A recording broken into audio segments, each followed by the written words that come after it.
బళ్ళకు పోకపోయినా, లేట్గా పోయినా, uniform వేసుకోకపోయినా, homework చేయకపోయినా, క్రమశిక్షణ లేకపోయినా ఎవరితోనన్నా గొడవ పడ్డా ఇక టీచర్లు కొడతారేమోనని పిల్లలు బాగా భయపడేది అప్పట్లో.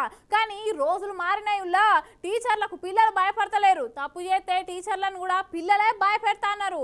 నమ్ముతలేరు కదా, చూడుర్రు అయితే.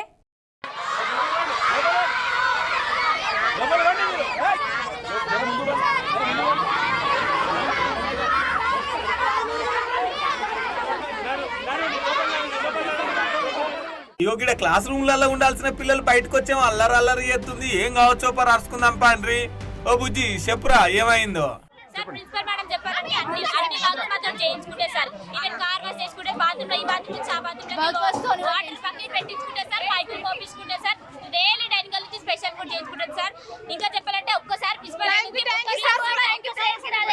చాంబర్ కి కూడా ఒక్కసారి వచ్చి కూర్చోలేదు సార్. ఒక్కసారి మీకు ఈ ప్రాబ్లమ్స్ ఉన్నాయని ఒక్కసారి అడగండి సార్. ఇప్పుడే మీరు అడగండి సార్. ఆ సార్ అంతా ఒక్కసారి మీరు తిరుగుతుండండి సార్. ఏడమైనా కుక్కగా కనిపిస్తుంది సార్. ఒక చిన్న పిల్లకు ఒక్కరోజు కట్టుబడి లాగి సార్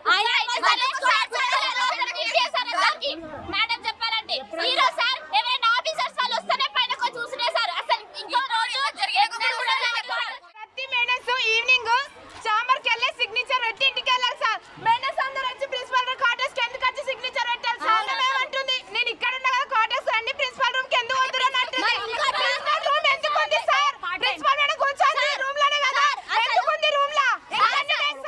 అగో విన్నారు కదా, ఇలా ప్రిన్సిపల్ మేడం వీళ్ళని బాగా వేధిస్తుందట. కార్లు వీళ్ళతోనే గడిపించుకుందట, బాత్రూమ్లకు వీళ్ళతోనే వాటర్ పట్టుకపోతుందట. ఇక వంట రూమ్లలో పోయి ఇష్టం ఉన్న వంటలు వండిపించుకుంటుందంట. ప్రిన్సిపల్ మేడం చాంబర్ల నుంచి బయటకు వచ్చిన దాఖలాలే లేవంట. బయట కుక్కలు పెడదా అదోటి ఇదోటి సమస్యలు ఎన్నున్నా కూడా అసలు మేడం మొత్తమే పట్టించుకున్నాడే లేదంట.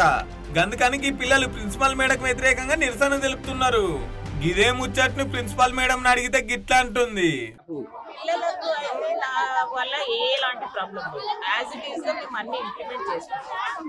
ఇదివరకు 10:30కి వచ్చి 3:30కి వెళ్ళిపోయేవాళ్ళు. ఎప్పుడంటే అప్పుడు వచ్చి ఎప్పుడంటే వెళ్ళిపోయేవారు. స్టాఫ్ కూడా ఎందుకంటే ఎవరికైతే ఫ్రీడమ్ ఎక్కువ అవసరమో, ఫ్రీగా ఉండాలని ఇష్టం ఉంటుందో వాళ్ళ గురించి అవాయిడ్ అయ్యి ఉండాలి.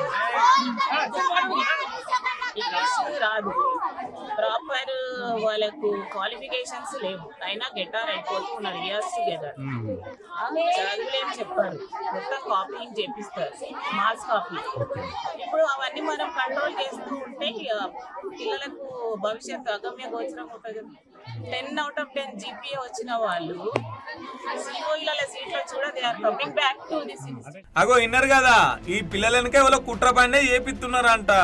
అసలు ఇంగ్లీష్ రాదంట, ప్రాపర్ గా చదువు రాదంట. బాగా స్ట్రిక్ట్ చేస్తున్నందుకే పిల్లలు ఇట్లా చేస్తున్నారు, ఫ్రీడమ్ కోరుకుంటున్నారు.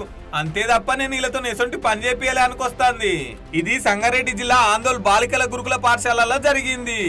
ఇగో గేటు ముంగట కూర్చొని పిల్లలు ఎట్లా ధర్నా చేస్తున్నారో పోలీసు వాళ్ళు ఆర్డీఓ వచ్చి ఎంత చెప్పినా కూడా పిల్లలు అయితే తింటలేరు. ఇక ప్రిన్సిపాల్ ని ట్రాన్స్ఫర్ అన్న చేస్తాం, డిబార్ అన్న చేస్తాం అనగానే పిల్లల ఆనందం చూడుర్రి. ఈ ప్రిన్సిపాల్ మేడం ఇంకా వెనకటి కాలం ఆమె లెక్కనే ఉంది కదా, పిల్లలతో పని చేయించుకోనీకి.